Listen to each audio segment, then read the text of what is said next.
cap nous à accord politique ça. Bon, écoutez, et MTV Haïti était toujours prôné depuis le 8 janvier 2020.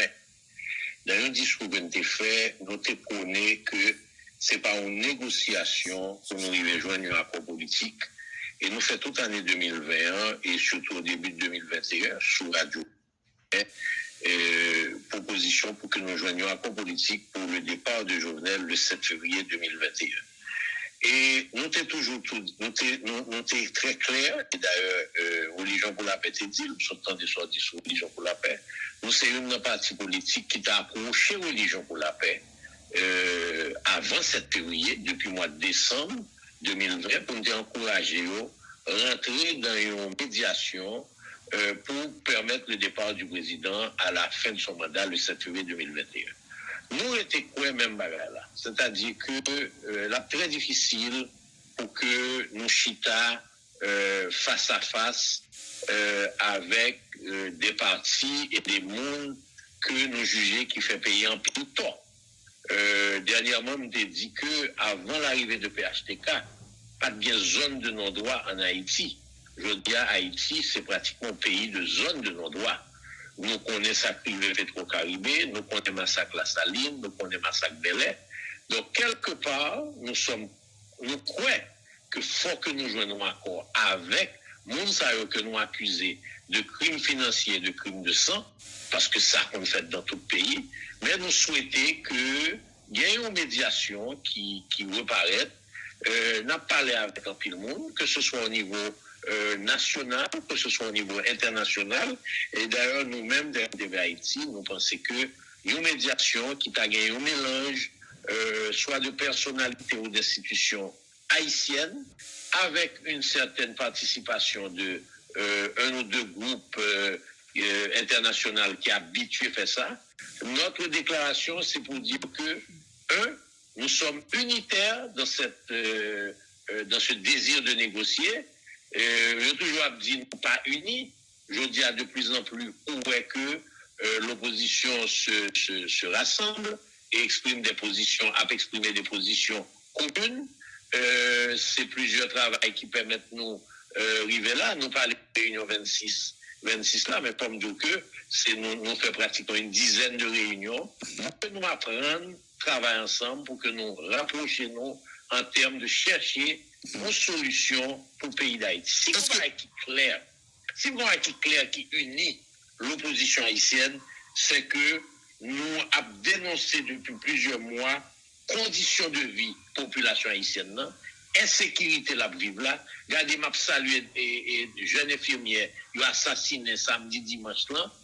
Et c'est un paquet de jeunes qui ont mouru, c'est un grand monde qui a mouru. Nous n'avons pas qu'à continuer comme ça. Et même lorsque nous avons les plus grands griefs contre ceux qui nous dirigent, nous pensons que faut que tout le monde fait le grand sacrifice pour nous joindre une solution qui n'est pas bon pour MTV Haïti, qui n'est pas bon pour PHTK.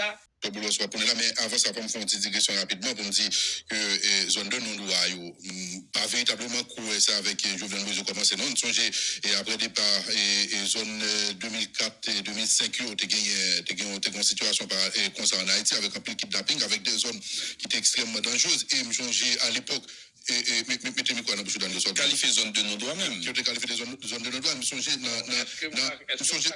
on seconde. Nous songez dans l'époque ça, et lorsque nous avons sorti, nous allons sortir, nous allons la faculté, et nous dans zone de qu'on a dit, l'autre monde, c'est pas activé le courant, tout écrit nous en bas parce qu'il y a coupé tête, tout est un phénomène de couper tête qui était gagné dans l'époque ça. Oui, vous voulez porter des précisions. Non, et ça me dit à me répéter encore. Me dit à l'arrivée de PHTK au pouvoir, il n'y avait pas de zone de non-droit. Ça veut dire. Effectivement, entre 2004 et 2006, il y a eu un phénomène de zone de non-droit. Cité Soleil, c'était une grosse zone de non-droit à l'époque, avec Villemé et compagnie. Et avec l'assistance de la MINUSTA, et même, je dois dire, par le résultat de certaines bévues, nous connaissons l'histoire, mais en arrivée 2009, pas de gain pratiquement zone de non-droit encore en Haïti. Moi-même, dès qu'on a le travail, c'était Soleil en 2009, nous avons l'école là, dès qu'on est entré, sorti, pas de jamais crêpe pour m'entrer sorti à l'époque. Graduellement, après l'arrivée de PHTK, et ce n'est pas nous dire, c'est NDDR deal, Nations Unies deal, et Groupe Réseaux Humains deal, il y a une distribution ZAM qui commençait, il y a un ancien député Anel Belizer qui a dénoncé que il y a des gens qui ont acheté ZAM en Israël pour distribuer. Il y a un rapport qui dit que ZAM Palais National, ils rejoignent dans des gens qui font des actes, des mauvais actes. Donc, il y a eu un phénomène, même phénomène 2004-2007 là, vient répéter encore. Donc, ça me dit très clair.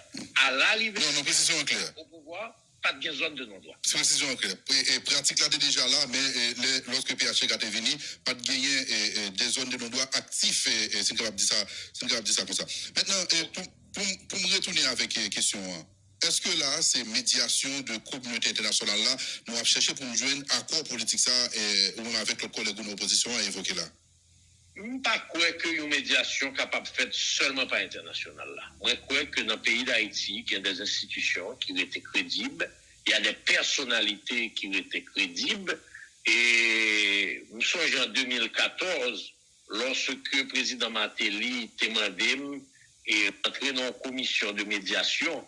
Et ça qui a fait force commission à l'époque, c'était la présence d'abord de personnalités de l'Église catholique, mais surtout des personnalités comme M. Gérard Goug, Feu Gérard Goug, Mme Odette Roy-Fonbrun, qui étaient bali une image de neutralité et de sérieux et d'honnêteté. Moi, que je dis, dans le pays d'Haïti, on peut encore retrouver des personnalités de ce calibre, de ce genre, qui peuvent se joindre, qui peuvent marrer avec aussi une instance internationale qui est habituée à faire médiation. Donc, nous pas demander pour la communauté internationale là. Texte là très clair. Texte a montré que je dis graduellement, petit à petit, la communauté internationale là vient nous rejoindre. Ça n'a dit depuis un an. Je dis, il y a dit de plus en plus clair. Et dernier communauté qu'on groupe là, il est très clair.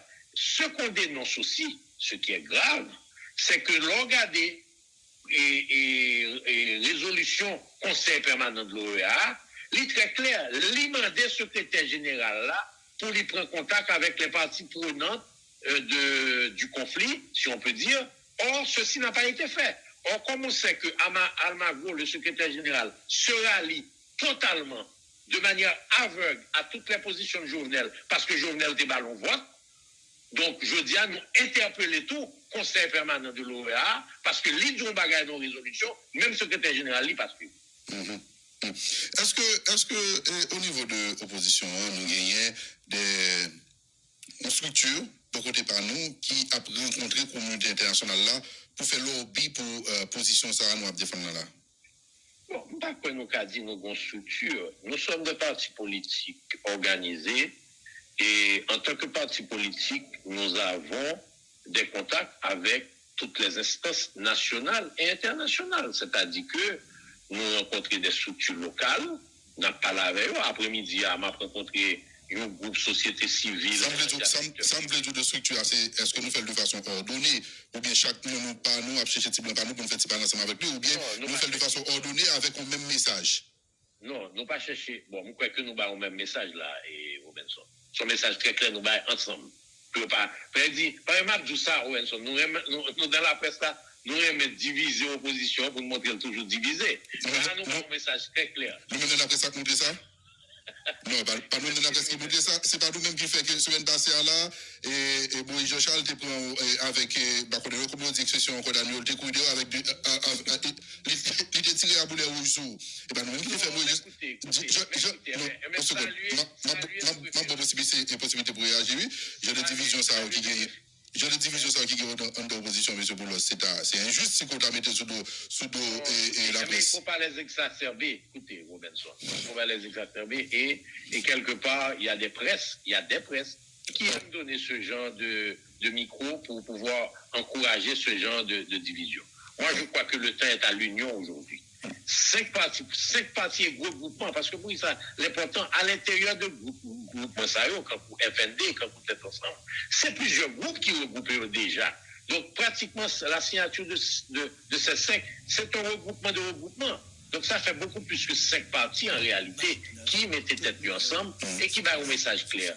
Donc ça veut dire que les éléments de langage sont les mêmes. Maintenant, les contacts que développe individuellement chaque parti politique, ça fait partie de la vie de parti politique. Là, nous réunissons ensemble, nous partageons informations, nous échangeons informations sous contact, nous, que ce soit contact national. Mais docteur Boulos, oui. Oui. Mais pour qui ça, par exemple, dans la déclaration conjointe, ça, nous pas joué d'autres organisations politiques, tant qu'OPL, Fusion et Famille Lavalas, pour nous citer ça seulement, qui est capable, Petite Dessaline, qui est capable, de rendre plus audible et crédibiliser sur Abdillah que n'a parlé d'une seule voix. Écoutez, monsieur, écoutez. Et d'abord, je dois vous dire une chose. Et ce serait trop beau pour être vrai que vous pensez on joue une opposition qui fait de plusieurs partis qui appelés eux-mêmes à être des compétiteurs que tu es capable de mettre ensemble comme ça d'un seul coup, alors qu'il y a eu, vous le savez, dans le temps, des difficultés à le faire.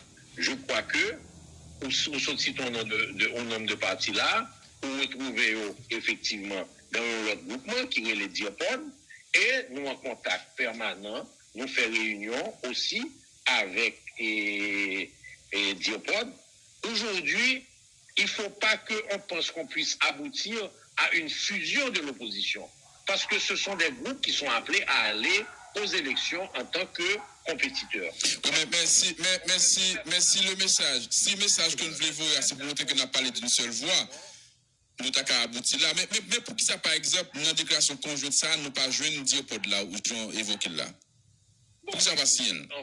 En fait, la déclaration fait suite quelque part, est sortie quelques jours après une lettre pratiquement très, très proche de message là, et que la Diopode a adressé à l'OEA. Écoutez, on peut avoir le même langage, nous devons gagner même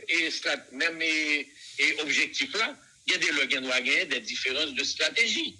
OK? Et cette différence de stratégie n'a pas changé le message là. Le message est clair. Mais quoi que nous te recevoir nous-mêmes tout, une note, une lettre que Diopode a adressée à l'OEA, et nous allons faire analyse et nous avons réalisé que le message est le même. Ce qui signifie qu'aujourd'hui, l'opposition haïtienne, dans sa grande majorité, on n'aura jamais 100%, messieurs. Je suppose qu'à l'intérieur du camp de Jovenel, il y a aussi beaucoup de partis qui ne sont pas dans la même lignée. J'ai entendu Liné Balthazar du PHTK dire que pas qu'à un référendum et que les mêmes questions sur l'élection. C'est-à-dire qu'à l'intérieur du groupement politique, que ce soit l'organe des partis démocrates, dernièrement Biden dit un bagaille, et puis on branche parti démocrate pour idéal, l'oblige à changer. Il ne faut pas que nous cherchions la pureté. Ça n'existe pas. Nous pouvons joindre que toute parti politique met ensemble. Mais quand nous arrivons à faire, écoutez, il y a un mot important en politique, la masse critique.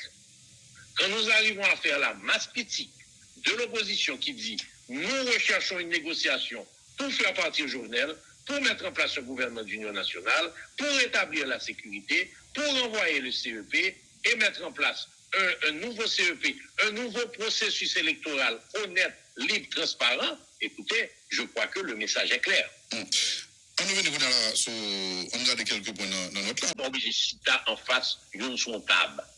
C'est-à-dire que dans pile côté, même le Kissinger après approcher la Chine des États-Unis, son navette était fait aller venir, jusqu'à ce que les joignent accord entre la Chine et les États-Unis. Governors Island, président Aristide, pas jamais rencontré avec Général Cédras. Nous pas obligés à chita son table, mais si un médiateur qui voulait faire la navette entre les différentes parties impliquées dans ce combat, dans cette crise, dont la grande cible, la grande victime, c'est le peuple haïtien, c'est la population haïtienne. Mais écoutez, c'est dans ce sens-là, nous dit, aucun sacrifice n'est trop grand aujourd'hui pour sauver ce pays, pour sauver cette population, pour sortir des kidnappings, pour sortir de l'insécurité, pour sortir de la famine et nous capables de reprendre le chemin de la démocratie. Maintenant, nous posons une question pour qu'on soit capable de plus de précision. La question que je posais tout à l'heure là, est-ce que famille politique Jovenel Moïse a un accord politique inclusif, ça va pas lire? Et parce que d'abord, c'est eux pour décider ça, et pas moi pour décider ça, et c'est le président Jovenel qui pour décider ça. C'est-à-dire que moi, nous-mêmes, nous ne pouvons pas le faire, nous ne pouvons pas l'aider, nous ne pouvons pas l'aider aucune famille politique qui finit piller pays, qui finit tuer le monde, qui finit faire massacre, vient prendre un renouveau sur nous là. Mais sinon, accord politique, c'est venir chita à côté ou avec Jovenel, ou même venir représenter Jovenel dans une négociation. Écoutez, nous n'avons pas à décider qui représente ce pouvoir mafieux. Nous savons que les 9 ans, le pays a fait face à un pouvoir mafieux qui s'est allié d'oligarques corrompus qui sont les principaux supporters de Jovenel Moïse. OK? Et je dis, nous ne pas le bailler aucun renouveau, mais c'est pour décider qui nous parle avec le médiateur. Maintenant, on regarde pour nous comment nous par nous-mêmes qui signataires accord et déclaration conjointe ça, comment nous est-ce que là, nous allons continuer toujours dans le processus pour parler pour nous joindre d'autres éléments d'opposition pour nous renforcer et rendre et puis nous allons chercher nous qui pour nous faire et médiation, je vais parler ça là, Dr. Boulos.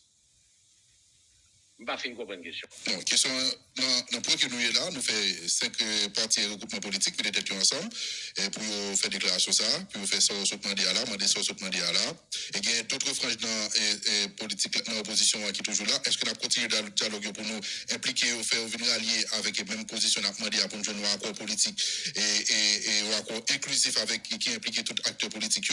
Après ça, est-ce que c'est nous-mêmes tout qui pourra faire des marches pour nous jouer, qui pour venir et faire médiation pour nous arriver à accord politique ça? Bon, question gagne deux parties. Premier partie, Bamdio, où l'État sous-entend que nous ne pas parler avec notre groupe politique. C'est faux. C'est-à-dire que ce soit MDV Haïti, que ce soit d'autres groupes parmi ceux qui ont signé cette déclaration conjointe, nous sommes en contact permanent avec d'autres instances de l'opposition. Nous parlons avec AA, nous parlons avec OPL, nous parlons avec Fusion, nous parlons avec Secteur démocratique. C'est-à-dire que l'opposition a un passé de dialogue depuis quelque temps. Donc, rencontre ça, c'est des rencontres qui fait pratiquement une fois, 2 fois par semaine, et parfois, il y a nécessité plus souvent. Il y a des moments où nous avons rencontré pratiquement en plénière de l'opposition, dans sa masse critique. C'est vrai qu'il y a peut-être un ou deux groupes, et je ne vais pas le singulariser, qui toujours préféré rester et faire partie par eux, comme toujours dit, qui a l'impression qu'il y a décodé pendant la codé, mais ça ne dérange pas. Parce qu'il n'y a jamais eu côté un pays qu'on rejoigne 100% de l'opposition qui unit, qui font bagaille. Même au Venezuela, l'opposition a boumé contre Maduro, ou pas jamais joindre 100% là-dedans. Donc, ce qui est important, c'est le mot que je me dit au départ, c'est la masse critique.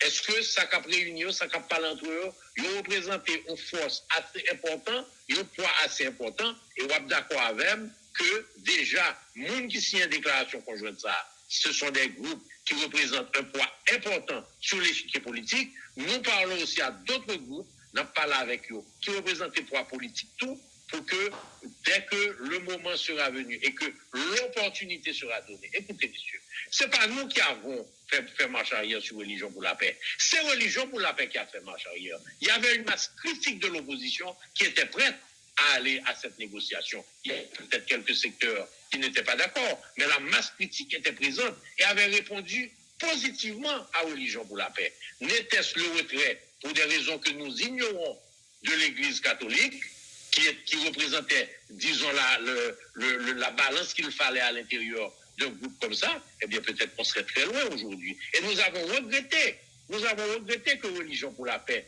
ne se soit pas matérialisée totalement. Je dis nous avons encouragé groupe dans la société civile là, dans le secteur privé haïtien et aussi au niveau de l'international à se constituer. Nous ne pouvons pas chercher un médiateur, nous avons encouragé médiation. La médiation doit être acceptée par toutes les parties. Maintenant, puisque pratiquement la Religion pour la paix est out, côté médiation a sorti. Et même ce jour, d'abord, par exemple, hier, on recevoir une invitation d'un groupe société civile haïtienne qui a formé, qui a renforcé, auxquels s'est ajouté, je crois, des membres du secteur privé haïtien et des institutions du secteur privé. Et nous avons rencontré certains partis qui s'y intérieur hier et avant-hier. Nous avons rencontré probablement après-midi à nous-mêmes et nous avons continué à discuter avec eux. Il faut que les choses se fassent cette fois-ci de manière plus, disons, avec une procédure plus claire. D'abord, il faut que le groupe soit réellement constitué. Il faut que le TAJ joigne une instance internationale. Et dans la lettre que nous avons, dans la déclaration conjointe, Robinson, c'est-à-dire que il y a plusieurs entités internationales qui offrent peut-être comme potentiels participants, observateurs, si on peut dire, dans un processus de médiation. Et on a un débat qui est important. La présence de l'international, même comme observateur, est importante. Parce que nous sommes d'accord que depuis 2019, n'était cela appui aveugle, incompréhensible du gouvernement américain au président de facto Jovenel Moïse, on aurait déjà passé la crise. Nous serions probablement en train de vivre des moments démocratiques parce que nous avions un plan d'aller rapidement vers un accord et des élections. Et en 2019, l'opposition était très unie. L'opposition était très unie, il n'y avait pas de désunion. C'est tout simplement que, écoutez, on fasse l'un des pays les plus puissants du monde qui donne un appui aveugle, total, incompréhensible à un président de la République. C'est difficile. Je dis à moi, et c'est ça qui fait que nous prenons note de déclaration BINU, nous prenons notre déclaration Congo, nous prenons notre déclaration Union européenne, nous prenons notre déclaration OEA, nous prenons notre déclaration de la présidente des Nations Unies. Je crois que, graduellement, nos amis internationaux réalisent que Jovenel les a roulés dans la farine en faisant des promesses qu'il n'a jamais tenues. Schéma ça, on a vécu aujourd'hui avec des partis politiques, des groupements politiques qui mettent des têtes ensemble pour un bagage conjoncturel. Vous trouvez que c'est normal qu'ils font un rapprochement pour un positionnement commun sur des défis collectifs. Une politique conjoncturelle, un regroupement conjoncturel et tactique n'est pas une union politique, stratégique et structurelle. Il faut différencier ça. C'est-à-dire que les partis existent, les partis politiques, Robinson, n'existent que leur différencier, il y en a que l'autre. Elle dit que il y a différents partis de droite, des partis de gauche, MDV Haïti qui est propre philosophie politique. Nous avons joué un rassemblement autour de nos valeurs, mais nous ne pouvons pas faire un rassemblement pour nous prendre pouvoir. Parce que depuis nous faisons un rassemblement pour nous prendre pouvoir, l'a craser tout de suite. Il faut aujourd'hui que les élections se fassent autour d'idées. Mais même dans Dr. Boulos, il y a un paquet de partis politiques qui là, dans le paquet qui pratiquement gagne même idéologique, partager même pas dire même vision, non, mais qui gagne même base idéologique, ça qui empêche de regrouper. Écoutez. Dans 5 partis avec un groupe politique, ça, et aussi ensemble avec eux là, et qui s'est président MTV. Donc, autour de valeurs, autour d'idéologie, autour de programmes, MDV Haïti a toujours gourmet pour y joindre le regroupement Sayo. Mais il faut pas oublier que la politique est d'abord le lieu d'opposition partisane et de confrontation d'idées. Il ne faut pas oublier ça. Il faut se déraper de ça. L'opposition n'est pas un déchirement. Ce n'est pas parce que nous sommes dans l'opposition que nous sommes dans un déchirement. Et c'est ça que fait toujours John Bagay et Robinson. C'est que nous-mêmes, MDV Haïti, nous ne sommes pas intéressés à participer dans le gouvernement de transition. Nous ne sommes pas même en faveur de transition très longue. Nous voulons une période où nous voulons gouverner l'élection, mais nous voulons une bonne élection pour que deux bagailles arrivent. 99% de chance nous pas gagner, mais si 1% de chance nous perdons, pour nous capables de 10 personnes qui gagnent, bravo. Nous gagnons et nous parler pour nous collaborer avant, pour nous capables de changer les conditions pour nous vivre dans le pays. Donc, il faut qu'il y ait ce débat d'idées. Il faut que la population suspende voter avec un homme ou une femme, que le voter programme, que le voter parti politique, structure politique. Et c'est ça qu'on fait. Nous-mêmes, depuis 2018, toute première élection, novembre 2018, nous lançons MTV, et où nous faisons pile temps d'organiser le souterrain. Et il y a l'autre groupe qui fait ça tout. C'est très bon pour la démocratie. Ce serait merveilleux pour la démocratie si les groupements qui ont la même idéologie, maintenant, il faut aussi Alors je termine qui ont la même idéologie, puis se rassembler. Mais nous sommes d'accord avec que les politiques, les hommes politiques du Sénat et de la Chambre des députés, qui ont fait la loi sur les partis politiques, qui ont permis à 20 personnes de faire un parti politique, ils auront un rôle fondamental dans ce qu'a fait là. Parce que si nous permettons que ces 100 000, 150 000 membres pour son parti politique, nous avons abouti à 5-6 grands partis politiques. Je dis à on est qu'à fond politique, on dans la Kaili avec nous, qui travaille la Kaili, avec famille, avec ma tante, avec grand-mère. Ce n'est pas réel. Il faut quelque part que nous refaisions loi politique là et loi sur parti politique là qui permettent une meilleure organisation. L'État définit le mode d'organisation de la société. Or, quand l'État s'est fait complice de cette destruction institutionnelle à tous les niveaux, secteur privé, secteur politique, secteur social, secteur syndical et autres, c'est l'État qui a participé. Et les 9 ans de PHTK ont détruit les institutions du pays. Donc, il faut les rassembler. Nous, pratiquement, nous avons fait une interview. Après, on peut possibilité pour ton précision sur ça, puisque il y a un peu de monde qui interpelle nous là. Et dans le dialogue, où tu as parlé tout à l'heure, là, on souligné, en même temps, on va parler de dialogue inclusif là, on peut parler d'une organisation politique et ou bien des gens qui étaient qualifiés de structure mafieuse, viennent faire une santé là. Est-ce que dialogue ça, c'est entre nous, un dialogue inclusif ça, c'est entre nous, nos oppositions nouvelles? Non, c'est pas samedi. Ça fait une possibilité pour préciser. Non, puisque même parlons de médiation indirecte. Médiation indirecte, bien entendu, médiation indirecte là, pas qu'à permettre, n'importe regardez, même clair. Médiation pas qu'à faire, accord politique inclusif là, la fait oui, il y a un deuxième mot dans la phrase que tu as lue, entre les protagonistes. Qui sont les protagonistes? Le pouvoir et l'opposition. C'est très clair. Donc ça veut dire que, là, nous parler de l'accord inclusif là, nous parler de protagonistes de la crise. Tout ce que j'ai dit, c'est que façon médiation, on va le faire. Et ça ne va l'écrire dans l'accord à tout. Nous ne pouvons pas permettre que accord ça, ou médiation ça, ou sortie de crise ça, vienne permettre que des gens qui finissent payer à qui tuer les gens, pour que nous venions avoir une nouvelle santé. C'est tout. C'est-à-dire qu'il faudra que l'accord, et c'est pour ça que nous parlons tout en fonction des desiderata de la population haïtienne et du respect de la Constitution. Écoutez, nous avons des valeurs que nous défendons, non pas qu'à mettre valeurs ça à terre, parce que nous avons besoin de faire sortir de crise. Par contre, et c'est le corollaire de ça, nous sommes prêts à faire des sacrifices pour que nous sortions du pays dans la crise nous là.